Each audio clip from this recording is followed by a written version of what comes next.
Shalom, selamat malam Bapak, Ibu, dan Saudara yang terkasih dalam nama Tuhan Yesus. Puji syukur karena pada saat ini kita diberikan kesempatan untuk kita bisa beribadah meskipun secara online, tetapi kiranya kita bisa menyatukan hati dan pikiran kita di dalam namanya. Untuk mengawali ibadah kita pada saat ini, mari kita pujikan dari KPK nomor 25 dengan judul Ngabekti Mring Gusti. Kita pujikan bait yang pertama.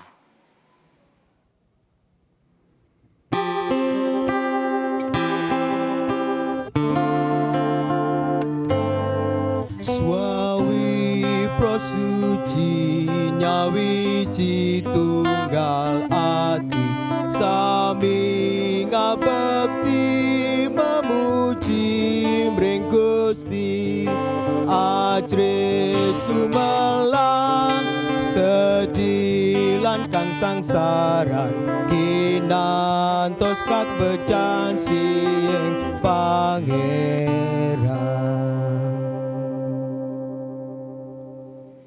Kita akan siapkan hati dan pikiran kita dan kita akan berdoa.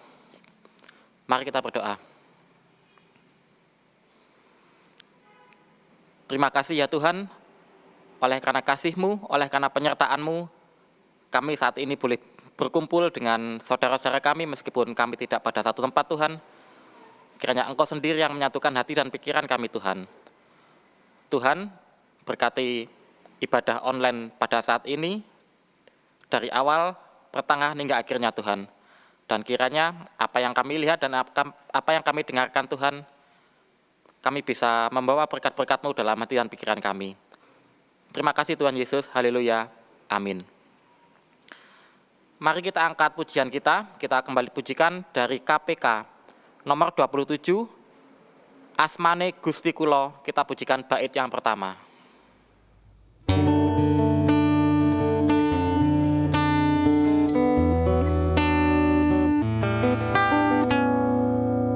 Neng kasangu mandang asmo sajuko kang anepangaken jagat lan swarga dateng wonten asma kados punika kang kuasa nyirna gempang reng ing dosa napa sami dereng wanu yeku Gusti Yesus Kristus asmane. Sebelum kita membaca Alkitab kita yang diambil dari Kolose 4 ayat 2-6, marilah kita menyiapkan hati dan pikiran kita dan kita mohon bimbingan Tuhan dan mari kita berdoa. Tuhan, kiranya Engkau memberkati kami semua Tuhan, hati dan pikiran kami, sehingga kami boleh Engkau berikan kerendahan hati dan kami bisa mengerti apa yang Tuhan ingin sampaikan kepada kami pada saat ini Tuhan. Berkati kami yang menyampaikan dan juga kami semua yang mendengarkan Tuhan. Terpujilah nama-Mu Tuhan sekarang sampai selama-lamanya. Haleluya. Amin.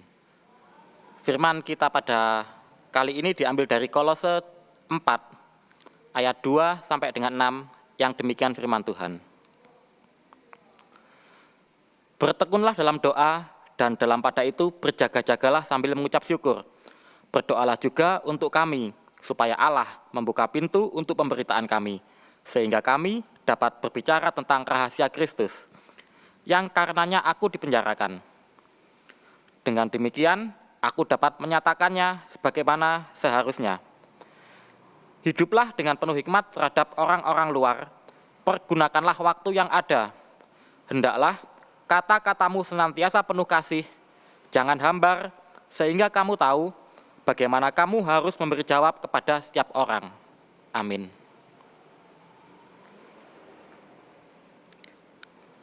Nats kita pada kali ini diambil dari ayat 6 yang berbunyi demikian. Hendaklah kata-katamu senantiasa penuh kasih. Jangan hambar, sehingga kamu tahu bagaimana kamu harus menjawab kepada setiap orang.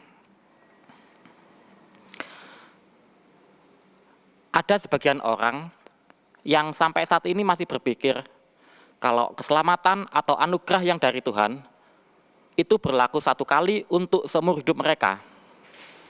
Jadi, apapun yang orang tersebut lakukan, baik hidupnya benar ataupun hidupnya tidak benar, dia akan berpikir kalau keselamatan yang dari Tuhan atau anugerah itu ya untuk satu kali itu. Tetapi ada juga hamba Tuhan yang berpikir, oh itu tidak benar. Kenapa? Karena kalau seorang tersebut melakukan seperti itu, maka dia akan terus mengumbar hawa nafsunya, terus dia juga akan melakukan hal-hal yang dia inginkan, sehingga tujuan dari kehidupan yang dari Allah itu tidak akan sampai. Kita juga pernah dengar Paulus juga mengatakan kalau kita juga harus melatih diri kita supaya jika kalau kita berkata-kata kepada orang lain, kita mengabarkan sesuatu, kita mengabarkan Injil kepada orang lain, maka kita tidak akan ditolak. Seperti yang ada di nas tadi, jika kata-kata kita hambar ataupun kita tidak penuh kasih, maka Roh Allah itu juga tidak akan sampai kepada orang yang kita ajak bicara.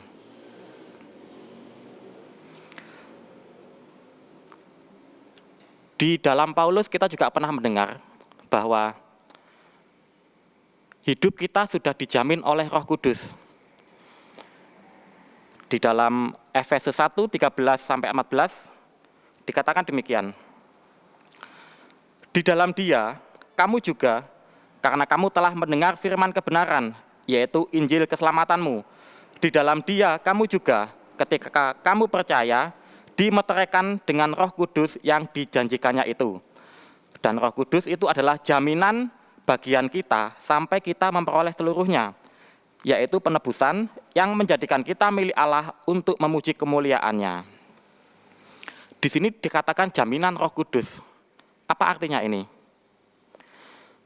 Kalau saya menggambarkan, jaminan ini bukan seperti jaminan, misalkan ada cerita seperti ini. Ada seseorang yang hendak membeli sebuah properti, misalkan rumah, seharga 100 juta. Dan orang tersebut memberikan jaminan atau biasa kita dengar DP senilai 10 juta. Mungkin percakapannya seperti ini. Saya memberikan jaminan 10 juta, dan nanti di akhir bulan saya akan melunasi. Dan jaminan itu diterima. Kalau jaminan itu, misalkan bagi yang mempunyai properti, dia memperlakukan jaminan itu, misalkan uang jaminan itu dielus-elus, ataupun disayang-sayang, ataupun dibanting sekalipun, itu tidak akan ada pengaruhnya. Karena jaminan itu adalah benda mati, adalah materi. Dan jaminan dari Roh Kudus, jaminan dari Tuhan yang adalah Roh Kudus, itu bukan seperti itu. Kalau kembali saya gambarkan, mungkin seperti ini. Di dalam sejarah bangsa-bangsa, di dalam kerajaan-kerajaan masa lalu, misalkan kita membayangkan ada sebuah negara, misalkan negara Inggris dan negara Prancis. Jadi mereka itu terus-menerus berperang. Mungkin mereka capek, akhirnya mereka bersepakat untuk berdamai. Dan Inggris mengajukan penawaran untuk berdamai. Dan dia meminta jaminan kepada Prancis. Tapi jaminan itu mengikat dan jaminan itu berlangsung secara lama. Dan tidak setahun, 2 tahun, 3 tahun. Maka dari negara satunya, misalkan Prancis, dia mengatakan, baik, aku akan menuruti jaminan itu. Bagaimana kalau misalkan anak kita dinikahkan, misalkan seperti itu. Jadi anakku akan menjadi menantumu dan dia akan tinggal di negaramu.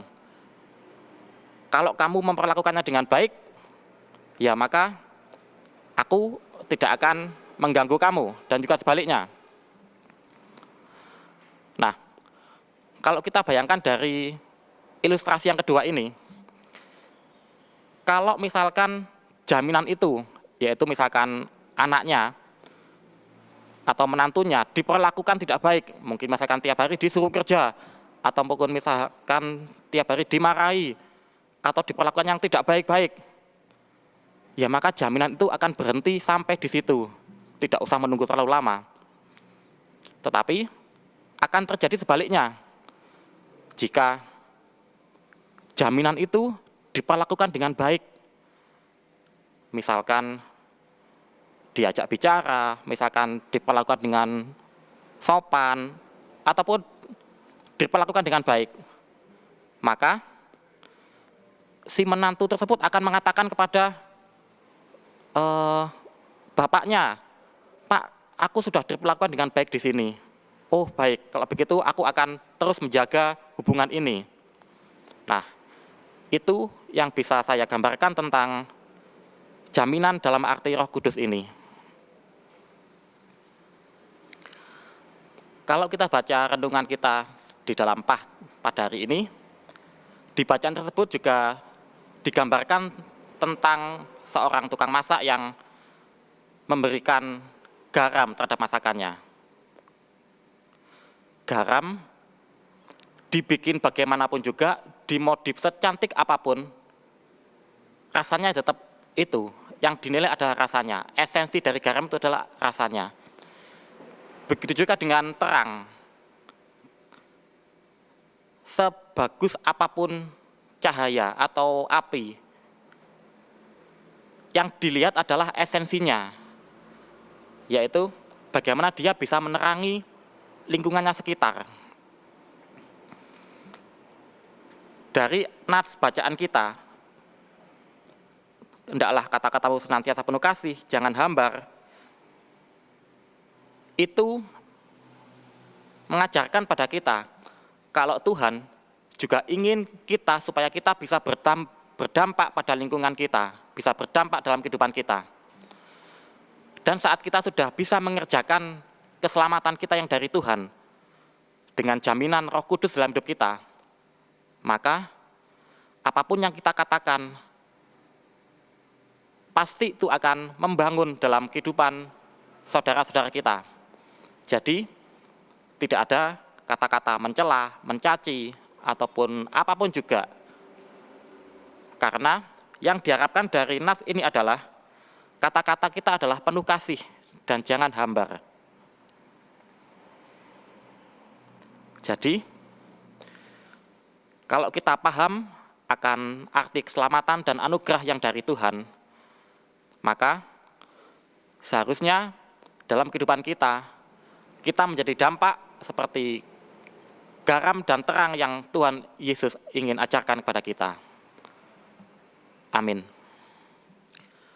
Bapak, Ibu, Saudara yang terkasih, marilah kita mengumpulkan persembahan yang sudah kita persiapkan, dan dasar dari persembahan kita diambil dari 2 Korintus 8 ayat 2, yang demikian firman Tuhan. Selagi dicobai dengan berat dalam pelbagai penderitaan, sukacita mereka meluap, dan meskipun mereka sangat miskin, namun mereka kaya dalam kemurahan. Marilah kita iringi dengan kitab pujikan dari PKJ nomor 146, kita pujikan bait yang kedua.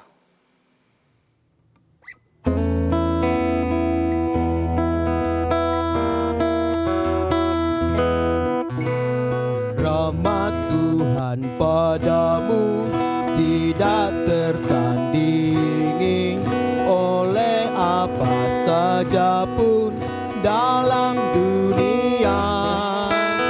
Kasih dan karunia sudah kau terima, bawa persembahanmu, tanda sukacitamu, bawa persembahanmu, ucap ucaplah syukur.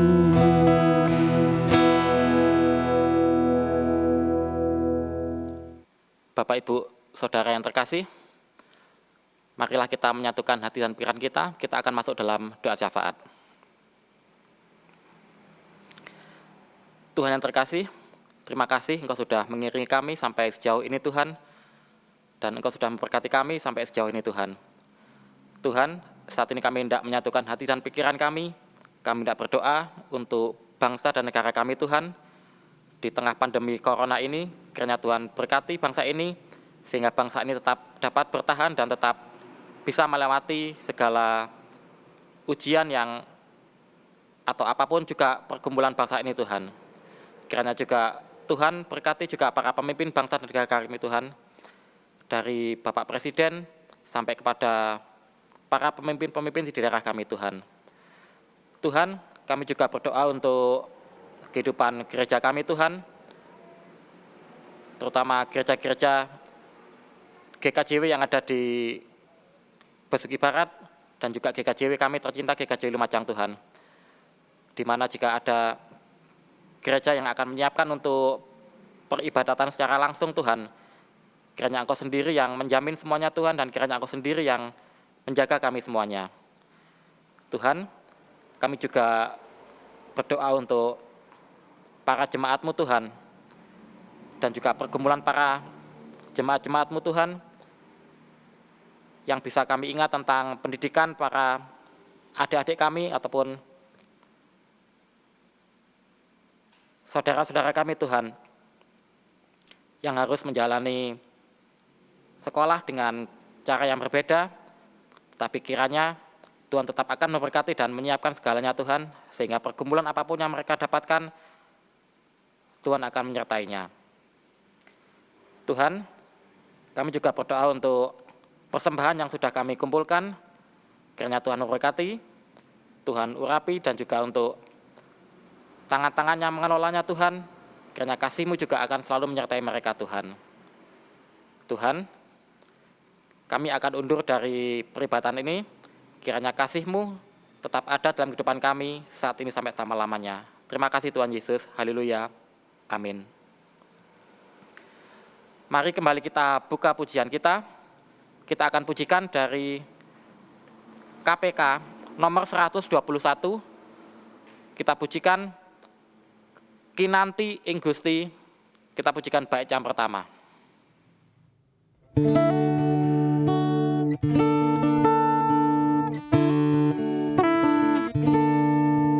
Gusti Yesus pangen kula sestugun sepaduka, ing sapuruk-puruk kula nggih tansah kinantiya.